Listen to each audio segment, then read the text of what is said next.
Чисто в эфире я снова встраю. Из новостей я контент создаю. С иронией дерзкой, без скуки и лжи. Видео смотришь, ставь лайк, поддержи. Дорогие друзья, я приветствую вас из пасмурной, но счастливой Финляндии. Так как дорогие зрители выдали мне карт-бланш на оформление видео, то я вдохновилась. Держите, новое видео. Убираем кружева и рюшечки видеоряда, только хардкор, только деловой разговор. Любимая тема – понаехавшие. Расскажу подробно, какие планы разрабатывают северные страны, чтобы избавляться от понаехавших, которые не желают жить по правилам принявшего их государства. Спойлер – это лишь часть большого миграционного маневра. Кому интересно, пожалуйста, проходите, присаживайтесь, устраивайтесь поудобней. Скажите, друзья, бывало у вас так? Гость засиделся, ведет себя, мягко говоря, скверно, ногами топочет, посуду бьет, в занавеске сморкается, а выставить его за дверь нельзя. На лестничной клетке якобы слишком темно и страшно. Европа сейчас находится именно в такой ситуации. Например, в Финляндии загостились иракские близнецы. Я рассказывала о них в прошлом видео. Кто не видел, смотрите по ссылке в описании. Люди, которых финские спецслужбы пометили красным маркером как угрозу национальной безопасности, продолжают портить чистый финский воздух, потому что дома их могут, выражаясь по-модному, обнулить. И министр внутренних дел Финляндии Мари Рантанен считает, что если нельзя их отправить по домам, то можно отправить куда подальше, куда-нибудь, где регламенты ЕС не так сильно мешают здравому смыслу. Сегодня разбираем план проводы нежелательных гостей и почему лето 26 года обещает быть жарким. В чем загвоздка, друзья? Почему нежелательных и незваных гостей нельзя отправить на родину? Есть такая европейская перверсия, простите мой французский, это запрет на выдворение. Если человеку на родине грозит смертная казнь или пытки, мы обязаны оставить его у себя в гостях. И неважно, что он, возможно, опасен для принимающего общества. Министр МВД Финляндии Мари Рантанен, представитель партии «Истинные финны», прямо говорит, запрет на выдворение – это испытание для здравого смысла. И я ее понимаю. Это как держать в доме бешеного кота только потому, что на улице его может съесть рысь. Благородно? Безусловно. Безопасно для ваших лодыжек? Сомневаюсь. Но Европа просыпается. Буквально на днях Европарламент одобрил регламент, который позволяет создавать центры возвращения в третьих странах. Это такой элегантный способ сказать: мы вас не выгоняем на смерть, мы просто предлагаем вам подождать решения своей судьбы где-нибудь в Руанде или в Албании. Там тоже неплохо. Мамой клянусь. Где же будут эти чудо-центры? Мари Рантанен хранит интригу. За пределами Европы, говорит она. Ну, разброс велик. Антарктида? Слишком холодно. Да и пингвины будут против. We are against it! Луна дороговата по логистике. На самом деле Финляндия в планах не одинока. Существует целый совместный северный проект. Друзья по несчастью, шведы, норвежцы, датчане и финны обсуждают, в какой африканской или азиатской стране построить уютный филиал для тех, кто не вписался в скандинавскую идиллию. Рантанен надеется запустить систему к лету этого года. Учитывая финскую бюрократию, это звучит как научная фантастика. Но политическая воля – штука мощная, особенно когда на кону национальная безопасность и рейтинги. Запрет на выдворение. На самом деле это фундаментальный спор. Где заканчиваются права одного человека и начинается право общества на безопасность? Европа долго заигрывала с абсолютным гуманизмом, но реальность постучала в двери берцами иракских Миланов и близнецов. Смогут ли северные страны создать эти лагеря вне зоны доступа в ЕС?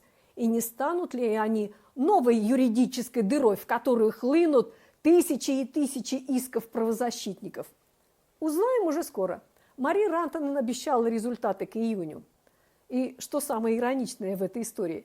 Финляндия, которая десятилетиями строила имидж самой законопослушной и самой правильной отличницы ЕС, теперь вынуждена искать способы, как бы поизящнее обойти собственные же идеалы ради банального выживания. Мари Рантанен в этом смысле идеальный персонаж для политического триллера. Она говорит то, о чем многие финны шепчутся, но боятся озвучить вслух, чтобы не быть обвиненными в разных смертных грехах. Итак, куда же Финляндия и ее соседи собираются отправлять тех, кто загостился? Шериф шутить не любит. Ставь лайк. Представляю вам краткий гид по потенциальным филиалам финского гостеприимства. Где построить Финляндию-2? Без сауны и снега. Хотя Мари Рантанен и хранит интригу, анализ текущих переговоров в рамках нордического блока и последних решений Европарламента от марта 2026 года позволяет нам составить список наиболее вероятных локаций. Первое. Руанда. Африканская Швейцария или старая знакомая Руанда лидирует в этом хит-параде. Почему? Есть опыт. Британия уже пыталась проложить туда тропу. Да, проект буксовал, но инфраструктура и правовые наработки остались. Далее связи есть. Финляндия уже сотрудничает с Руандой. По квоте ООН на 2026 год Финляндия официально примет 30 ливийских беженцев, бежавших в Руанду. И статус. Для ЕС Руанда – это безопасная третья страна с работающей бюрократией. Идеальный хаб для тех, кому в Хельсинки вход заказан. Претендент 2. Албания. Это итальянский сценарий. Италия уже открыла там центры для обработки заявок. Плюсы. Это почти Европа. Лететь недалеко, логистика дешевая. Минусы. Местные итальянские суды и правозащитники ЕС постоянно вставляют палки в колеса. Но для нордического блока Албания остается привлекательным вариантом из-за своей готовности сотрудничать в обмен на, скажем так, инвестиции в инфраструктуру. Третий претендент – Турция. Главный фильтр Востока. Турция десятилетиями удерживает миллионы беженцев, мигрантов. Финляндия в 2026 году продолжает активно работать с Турцией по квотам ООН, принимая оттуда сирийцев. Высока вероятность выбора Турции для транзитных хабов, но низкая для центров возвращения опасных преступников, так как Анкара – жесткий переговорщик и потребует за это слишком много политических уступок. Вариант 4. Средиземноморский заслон. В рамках новой стратегии ЕС по экстернализации границ, которую так активно лоббирует Германия и поддержала Финляндия, страны Северной Африки, Тунис и Египет рассматриваются как главные площадки для депортационных платформ. Удастся воплотить планы или нет? Весь этот проект не столько про депортацию, сколько про сдерживание. Главная цель не отправить каких-то близнецов в условную Руанду, а сделать так, чтобы другие близнецы даже не думали ехать в Финляндию.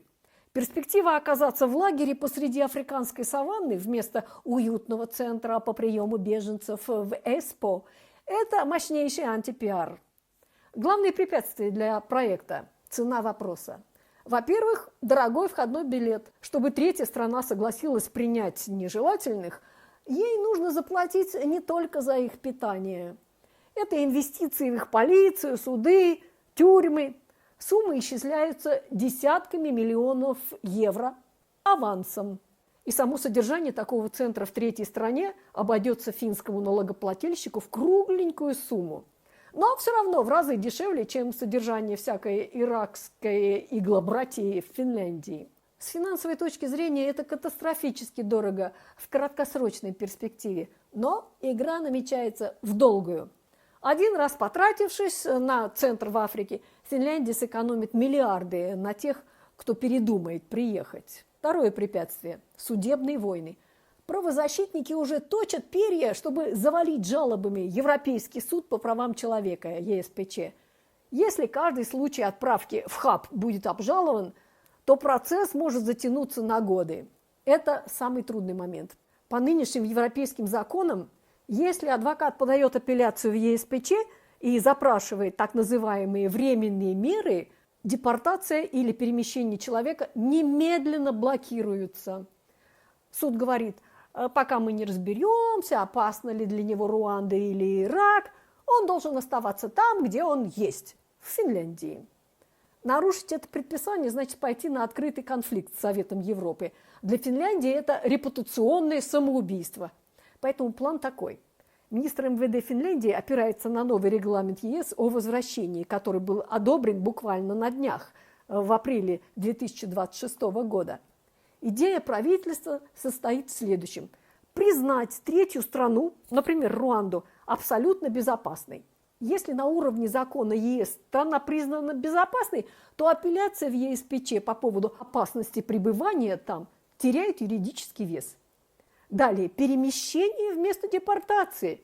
Финляндия будет утверждать, что она не выкидывает человека на верную смерть, а просто меняет место его содержания под эгидой ЕС. Задача сделать так, чтобы человек ждал решения ЕСПЧ не в уютном кафе в Хельсинки, а в охраняемом хабе в Африке. То есть Рантанен хочет, чтобы подача апелляции в ЕСПЧ не имела приостанавливающего действия для перемещения в третью страну. То есть так, жалуйтесь сколько хотите, но пишите письма из Кигали, а не из Суоми. Мурзик, ставь лайк. Вот так, молодец. В чем главный риск? Здесь заложен огромный юридический конфликт. Правозащитники, и, скорее всего, сам ЕСПЧ, заявят, что перемещение человека в третью страну до окончательного решения суда – это нарушение права на эффективную правовую защиту. Мари Рантанен признает, что это испытание границ права. Она надеется, что если несколько стран ЕС, Северный блок плюс Италия, плюс, возможно, Германия, выступят единым фронтом, ЕСПЧ будет вынужден пересмотреть свою жесткую позицию и разрешить высылку в такие центры еще до окончания всех судов. В общем, Рантанен строит катапульту, чтобы перебросить близнецов-сотоварищей через эту непреодолимую стену из финских судов ЕСПЧ в Африку. Вырисовывается глобальный план. Речь идет о действительно радикальном сдвиге. Идея Мари Рантанен и ее единомышленников в Дании, Австрии и теперь уже в Германии, которая внезапно поправила в этом вопросе, заключается в следующем. Главный принцип. Тот факт, что вы пересекли границу Финляндии, больше не дает вам права находиться в Финляндии во время рассмотрения прошения. Человек подает на убежище в Хельсинки, его сажают в самолет и отправляют в процессинговый центр где-нибудь в Африке. Там он ждет решения финского миграционного ведомства МИГРИ. Если ответ «да», его, возможно, заберут назад или дадут статус в третьей стране. Если нет, он уже находится за пределами ЕС, и депортировать его куда-то дальше гораздо проще. Начинают с явно нехороших людей, потому что избиратели эту идею отправки в Африку террористов, насильников или тех самых иракских близнецов одобрят. Ну, кто будет защищать права потенциально опасного преступника? Ну, мало кто. Но как только механизм отправки в Африку до решения суда будет обкатан на плохих парнях и легализован, его мгновенно распространят на всех просителей убежища. Потому что цель проекта – нулевой эффект. 0 просителей убежища. Главная задача этого плана – не экономия денег, как мы выяснили, это дорого, а демотивация. Если человек в Ираке, Сомали или Афганистане будет знать, что, заплатив контрабандистам 10 тысяч евро, он получит не пособие в Финляндии и не квартиру в Ванта, а палатку в охраняемом лагере в Руанде с туманной перспективой когда-нибудь увидит снег, он просто передумает ехать. В общем, Рантанен обещает движуху. А пока держим двери закрытыми, а здравый смысл включенными. Ставьте лайк, если тоже считаете, что безопасность – это не только заборы, но и вовремя купленный билет гостю куда подальше. Ну а на этом, дорогие друзья, я с вами прощаюсь. Благодарю за внимание и до новых встреч. Всем пока.